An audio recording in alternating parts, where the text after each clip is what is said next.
Hello student, आज के इस वीडियो में class 10th chemistry chapter number 5 जिसका नाम है तत्वों का आवर्ती वर्गीकरण। तो हम लोग इस चैप्टर के अति लघुत्तरीय प्रश्नों का उत्तर करने वाले हैं। बाकी के चैप्टर का आपको क्वेश्चन आंसर भी मिल जाएगा। आपको इसी वीडियो के डिस्क्रिप्शन में उसका लिंक दिया हुआ रहेगा, जहां से आप उसको देख सकते हैं। चैप्टर 1 से 4 तक के वीडियो का जो लिंक है, यानी उसका जो प्लेलिस्ट है, आपको इस वीडियो के डिस्क्रिप्शन के साथ साथ आपको यहाँ पे आई बटन के लिंक पर भी दे दिया जाएगा, जहां से आप इसको एक्सेस कर सकते हैं।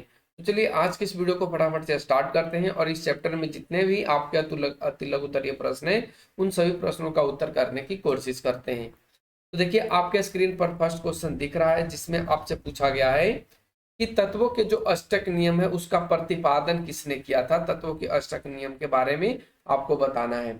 तो उत्तर में देखिए, हमने लिखा है कि जॉन न्यूलैंड्स जो है वो तत्वों के अष्टक नियम को प्रतिपादित किया था इन्होंने, और इन्होंने तत्वों को 8-8 क्रम में सजाया था।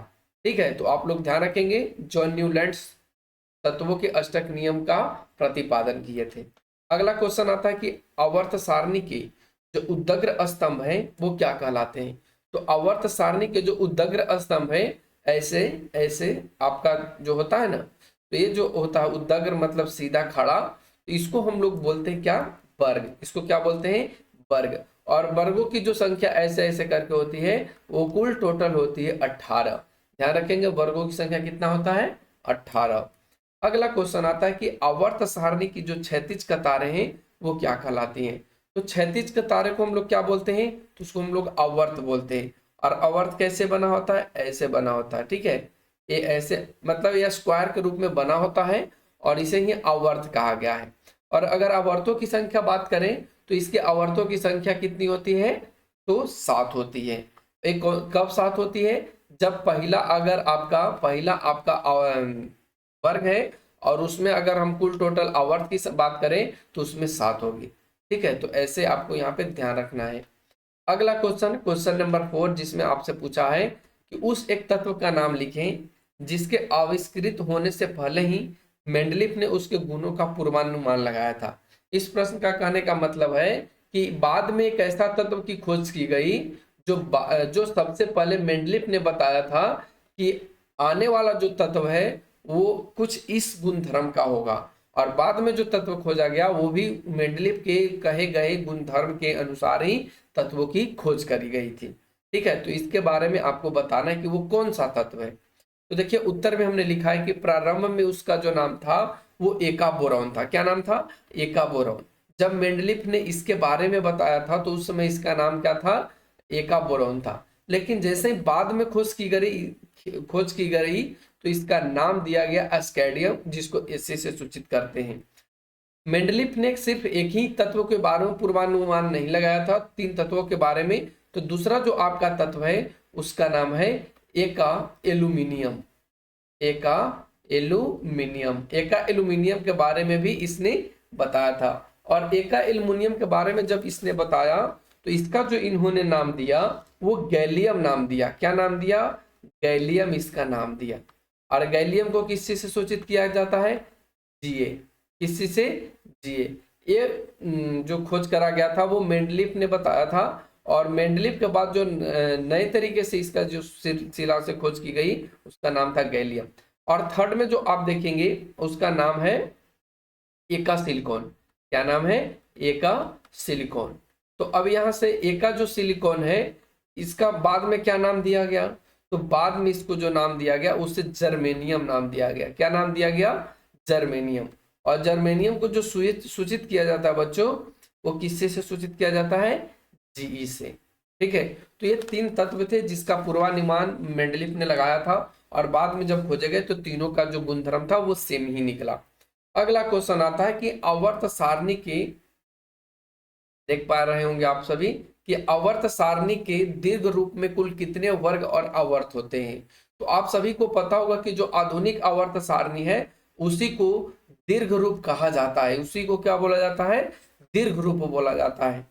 तो आधुनिक आवर्त सारणी में कितने वर्ग हैं, तो अभी आपको हमने बताया कि इसमें वर्गों की संख्या 18 है और जो आवर्त की संख्या वो 17 है। तो वही इस प्रश्न का आंसर भी बन जाएगा, 18 और 7। क्या बन जाएगा, 18 और 7। अब बढ़ते क्वेश्चन नंबर 6, जिसमें आपसे पूछा है कि एक क्षार धातु और एक क्षारीय मृदा धातु को बताइए जिसका नाम एस अक्षर से शुरू होता है। आप ध्यान रखेंगे, एस अक्षर से शुरू होने वाले एक क्षार धातु और एक क्षारीय मृदा धातु के बारे में पूछा गया है। इस प्रश्न का राइट आंसर होगा कि जो क्षार धातु होगा वो आपका सोडियम होगा, और सोडियम को हम लोग एस से भी लिखते हैं, और ये जो सोडियम इसका संकेत क्या होता है, Na होता है। अगर आपसे यही चीज पूछ लिया जाए कि सोडियम कौन से वर्ग में है, तो सोडियम जो आपका है वो फर्स्ट वर्ग में है। किस वर्ग में है, फर्स्ट वर्ग में है।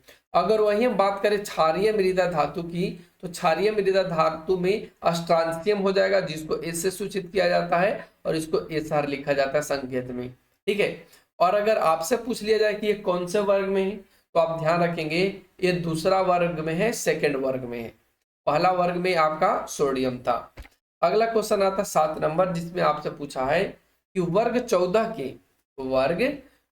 के एक तत्व की परमाणु संख्या 14 है, वर्ग संख्या भी 14 है और परमाणु संख्या भी 14 है। तो बताइए कि इस तत्व के गुण धातुई होंगे या अधातुई, यानी आपसे धातु और अधातुई के गुण पूछा गया है कि बताइए जब ऐसा सिचुएशन रहेगा तो क्या उस कंडीशन में उस तत्व का गुण धातु होगा या अधातु होगा। एक क्वेश्चन आपसे पूछा गया है। चलिए फटाफट से हम लोग इस प्रश्न का उत्तर लिखने की कोशिश करते हैं। तो उत्तर में हमने लिखा है कि वर्ग 14 के परमाणु संख्या 14 वाला तत्व सिलिकॉन होता है। कौन होता है, 14 वाला तत्व जो है वो सिलिकॉन होता है, जिसका गुण जो होता है वो अधातुई होता है, और सिलिकॉन का जो गुण क्या होगा वो अधातुई होगा। तो ध्यान रखना इस चीज को। अगला क्वेश्चन आता है क्वेश्चन नंबर 8, जिसमें आपसे पूछा है कि कार्बन वाले वर्ग के अन्य 2 तत्वों के नाम लिखिए। तो देखिए कार्बन वाले जो अन्य 2 वर्ग तत्व हैं उनका नाम यहाँ पे हमने लिखा है सिलिकॉन, और उसके बाद है लेड यानी सीसा पीवी। इसमें और भी है, आप और भी लिख सकते हैं, इसमें आपको कोई दिक्कत नहीं है। सिलिकॉन की जगह पे आप दूसरा नाम लिख सकते हैं, आप लेड सीसा के नाम पे दूसरा लिख सकते हैं, जो कार्बन वाले वर्ग में होते हैं। तो इस प्रश्न का राइट आंसर ऐसे लिखना है आपको। अब बढ़ते क्वेश्चन नंबर हम लोग 9 पे, जिसमें कहता है कि एक तत्व का जो इलेक्ट्रॉनिक विन्यास है वो 2 8 7 है। तो आवर्त सारणी में इस तत्व की वर्ग संख्या क्या होगा। तो सबसे पहले आप इसका देख लीजिए परमाणु संख्या कितना रहा है। तो 8 2 10 7 17, और 17 पे आपका कौन होता है, क्लोरीन होता है। तो इस प्रश्न का राइट आंसर वही होगा जो हमने यहाँ पे लिखा है और जो आपको समझाया।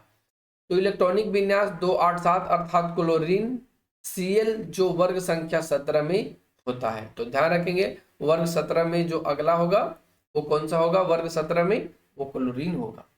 अगला क्वेश्चन आता है क्वेश्चन नंबर 10, जिसमें कहता है कि आधुनिक आवर्त सारणी तत्वों के किस गुणधर्म पर आधारित है।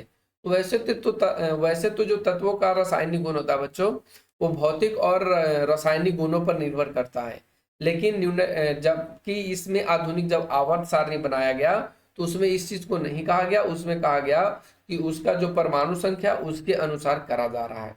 तो देखिए उत्तर में हमने लिखा है परमाणु संख्या पर आधारित है। अगला क्वेश्चन आता है क्वेश्चन नंबर 11, जिसमें कहता है कि एक कारण देकर बताइए कि नाइट्रोजन और फास्फोरस को आवर्त सारणी के एक ही वर्ग में क्यों रखा जाता है। यानी कहने का मतलब है कि नाइट्रोजन और जो फास्फोरस है वो एक ही आवर्त सारणी, एक ही वर्ग में होता है आवर्त सारणी के। तो ऐसा वो क्यों होता है, ये क्वेश्चन आपसे पूछा गया है। तो देखिए इसका उत्तर हो जाएगा कि नाइट्रोजन और फास्फोरस के बाह्यतम कक्षा में 5-5 इलेक्ट्रॉन होते हैं। ध्यान रखेंगे नाइट्रोजन और जो फास्फोरस है इसके बाह्यतम कक्षा में कितने इलेक्ट्रॉन होते हैं, तो 5-5 इलेक्ट्रॉन होते हैं, यानी दोनों में इक्वल होता है, सेम होता है। वर्ग अर्थात वर्ग का मतलब वर्ग अर्थात 15 में ये जो निहित होता है, जिसमें नाइट्रोजन और फास्फोरस दोनों होता है। अगर आपसे पूछ लिया जाए कि नाइट्रोजन और फास्फोरस आवर्त सारणी के किस वर्ग में है, तो आप लोगों को फट से यहाँ पे आवाज आना चाहिए कि ये जो वर्ग है वो 15 है। हमने यहाँ पे डिटेल में भी बताया कि जो नाइट्रोजन है उसको हम लोग इलेक्ट्रॉनिक विन्यास के रूप में 2 5 लिख सकते हैं, और जो फास्फोरस है उसको हम लोग 2 8 5 भी लिख सकते हैं। ठीक है, तो इस तरीके से आपको यहाँ पे क्वेश्चन का आंसर करना था। अगला क्वेश्चन आता है 12 नंबर, इसमें कहता है कि किस तत्व के परमाणु में पूर्णतः भरे हुए सिर्फ 2 सेल हैं।